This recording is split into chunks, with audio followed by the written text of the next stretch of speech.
There's a hamburger sitting right in front of you, but you don't want it. Maybe it's because you're a vegetarian, maybe you're already full, maybe you found someone that needs it more than you do, so you're going to push this hamburger to the right with a force of 4 newtons. And you're going to do this, you're going to push this a distance of 5 meters to the right. So a question we could ask would be, how much work did we do in passing this hamburger to the person to our right? Now, since this is a pretty simple problem, we could just plug straight into the work formula, but I'm not going to do that. I'm going to show you an alternate way to think about this, because what we learn from this alternate approach is going to help us in more challenging, complicated work examples. So I ask you to imagine this. Instead of just plugging straight in, consider the fact that we exerted a force of 4 newtons for the entire 5 meters that we pushed this hamburger to the right. So if we were to plot what the force was on our hamburger as a function of its position, it would look something like this. So if it started at 0, it moved 5 meters to the right, and we exerted a constant force of 4 newtons. That's why this is a horizontal line. It's horizontal. That means it was a constant amount of force. And the reason I'm doing this is because there's going to be a geometrical significance to this work. Check it out. We can just use the work formula. We know work is the force in the direction of motion times the displacement, or you could say the entire force times displacement times cosine theta. If you don't like this cosine theta, this just makes sure that you're singling out the force in the direction of motion, and only that component of force that's directed in the direction of motion. But for our hamburger example, the force already was in the direction of motion, so we don't really need this. In other words, the angle here would be 0. Whenever you take cosine of 0, you just get 1, and 1 times anything is just that thing. So whenever your force is already in the direction of the motion of the object, you don't really need that cosine theta, and we don't need it here.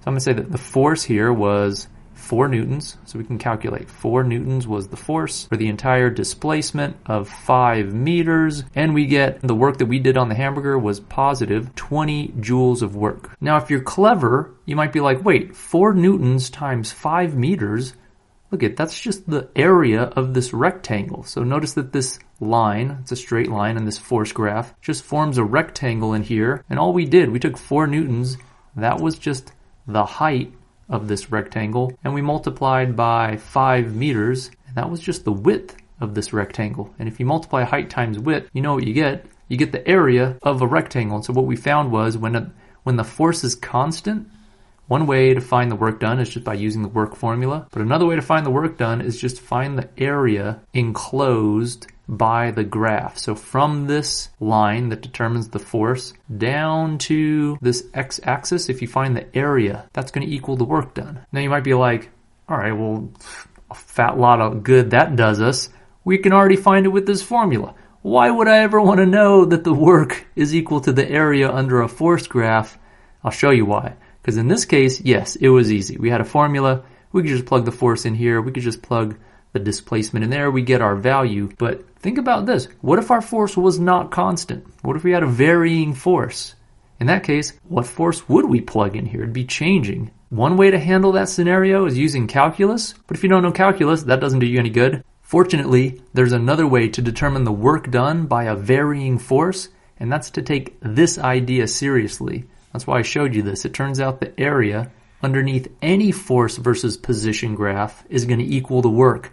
Not just ones where the force is constant. Even where the force is varying, if you can find the area underneath that graph, that's a quick and easy way to get the work done by that force. So what I mean is this. Instead of just pushing with a constant 4 newtons for the entire duration of this trip, let's say you started pushing with 4 newtons, but you were getting tired, and your force was diminishing, and you were pushing with a weaker and weaker force until your force became 0 newtons. This would be 0 newtons of force when it hit this axis. Let's say the hamburger still made it 5 meters. You might be confused. How could it make it 5 meters if we're pushing with less force? Well, it may have taken more time to get there, but let's say it still made it to 5 meters. How do we find the work done by our force now? Well, I'm still going to make the claim that the work done is going to be equal to the area underneath this force versus position graph. But you might be skeptical. You might be like, wait a minute. All we really showed in that previous example was that the work done for a constant force was equal to the area underneath. How do I know for this varying force that the area underneath this graph is still going to give me the work done? Well, physicists and mathematicians are clever. What they did is they said this, all right, They were like, the only thing we know is that for a constant force, the area underneath is equal to the work. So let's just say this, instead of just considering this case where I diminish my force continuously, let's say I pushed with a whole bunch of constant forces, but for a small displacement. So I started with 4 newtons, but I pushed for like only 10 centimeters with 4 newtons. And then I dropped that down to maybe 3.9 newtons, and I pushed for another 10 centimeters. And I keep doing this over and over, reducing my force, but keeping it constant, and then dropping it again. And here's why that's useful, because the work done for this rectangular case is just going to equal the area of all of these rectangles added up, right? Because they're each constant forces, so I know the work done is just equal to the area underneath. So if I add up the area of all these rectangles, I get the work done during that rectangular process. And here's the really clever idea. If we made these rectangles infinitesimally small, they would add up to the total area just underneath this triangle. It'd be the exact same area. Now the area under this triangle would be exactly the same as the area under all of these rectangles. And it'd be the exact same process we had before. Because think about it, you'd be pushing with 4 newtons for like a millimeter. But if it's infinitesimal, I mean, it's even smaller than that. But for the sake of just conceptually thinking about it, let's say you push with 4 newtons for a millimeter. And then for the next millimeter, you pushed with 3.99 newtons. And then for the next millimeter, you pushed with 3.98 newtons. That's basically just you diminishing your force continuously and going through this exact process that we described earlier. But now we know the area under all these rectangles is going to just equal the work done. But that's the same area and process as just the area underneath this triangle. Now you might not buy that. You might be like, wait a minute. Look at these edges are throwing everything off. Look at this little edge. This shoots out a little too far. That's a little overestimating the area. And then you got a little hole in here. That's underestimating the area. You got these all over the place. Is that really going to be equal to the area? And it will be. If you let these widths of the rectangles become infinitesimally small, the error you're incurring from all these little overshoots and undershoots are also going to get infinitesimally small. And if the error is getting infinitesimally small, that means that the area under all these infinitesimal rectangles is going to exactly equal the area under this triangle, which is great news for us because that means that the area under any force versus position graph, it didn't have to be a triangle. We could use infinitesimally small rectangles to represent the area under any graph. That means the area under any force versus position graph is going to equal the work done by that force. And now we have a powerful tool to determine the work done for cases where the force is not constant. This formula here where you have work equals FD cosine theta, this only gives you true answers if you use a constant force. If the force is constant, you can use this equation. But if the force is varying, you couldn't just use this. But now we derived this. This is great. This shows me that if I can find the area under my force graph, my force versus position graph, I can find the work done. So in other words, for this case right here, if I pushed with 4 newtons on my hamburger, and then I reduced that force to 0, and it went 5 meters, how much work was done? Well, now I know how to find it. I just need to get the area under this force versus position graph, and it's a triangle. And I know how to find the area of a triangle. So the area under this triangle is 1/2 base times height. Well, so I'll have 1/2. The base here is going to be 5 because this is 5 meters. So I have 5 meters. And the height of this triangle is 4 newtons. And so I've got 4 newtons times 5 meters times 1/2 is going to give me positive 10 joules of work done during this process where my force diminished continuously. And that's why this idea is so powerful, because if your force versus position graph happens to take a shape that you know how to find the area of, like a rectangle or a triangle, or some combination of rectangles and triangles, then you can quickly get the work done without having to know anything about calculus because you just get the area underneath.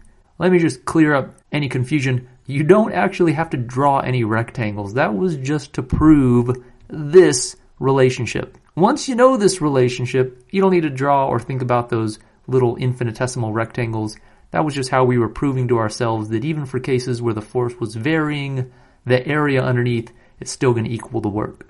So there's one more thing you got to be careful about. When we say the area underneath the graph is equal to the work done, we mean the area from the line that represents the force to that x-axis. And you might be like, well, of course, that's what you mean. What else could you mean? Well, sometimes it gets a little unclear when you have a case like this. So let's say your force started down here. So let's say we first started pushing on our hamburger to the left, and then we were like, oh, there's no one there, awkward. We'll start pushing to the right. So our force starts off negative, and then it becomes positive. Now, if we wanted to find the total work done during this entire process, how would we do it? We can still use this idea that the work done is going to equal the area underneath the curve. But for this first portion, what do? How do I find the area underneath this portion? Some people are like, underneath. All right, I'm going to go underneath. We'll keep going this way. How much area is down here?